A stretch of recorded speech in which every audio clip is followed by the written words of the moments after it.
ముఖ్యమంత్రి రేవంత్ రెడ్డి గారి నాయకత్వంలో మీరందరూ కూడా కష్టపడుతున్నాం.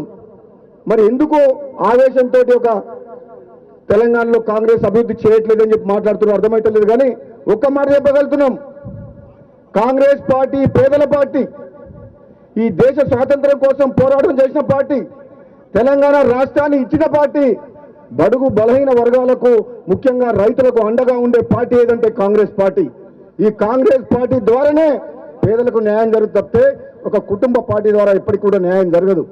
కాబట్టి సోదరులారా, ఏది ఏమైనా కానీ సోదరులు కోమటిరెడ్డి వెంకటరెడ్డి గారి నాయకత్వంలో, ఉత్తమ్ కుమార్ రెడ్డి గారి నాయకత్వంలో జిల్లాలో వెనుకబడిన అభివృద్ధిని కానీ, నిర్లక్ష్యంగా వదిలేసిన ప్రాజెక్టుల విషయంలో కానీ ముందుకు పోయే బాధ్యత మనది.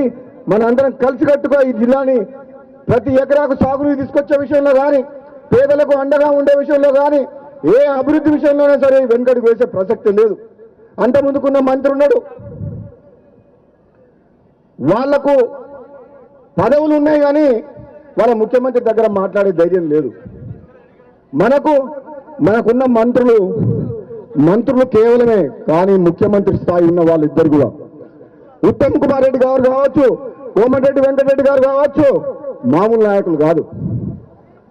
వెంకటరెడ్డి గారు తెలంగాణ కోసం మంత్రి పదవి త్యాగం చేసినంటే ఈ ప్రజల పట్ల, ఈ నల్లగొండ జిల్లా పట్ల, ఈ తెలంగాణ రాష్ట్రం పట్ల ఎంత కమిట్మెంట్ ఉన్నదో అర్థం చేసుకోవాలి.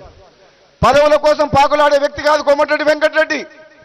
తన పదవినే తృణప్రాయంగా వదిలేసింది. ఆ రోజు తెలంగాణలో పిల్లలు చనిపోతుంటే కోమటిరెడ్డి వెంకటరెడ్డి గారు మంత్రి పదవిని వదిలేసినంటే మామూలు విషయం కాదు.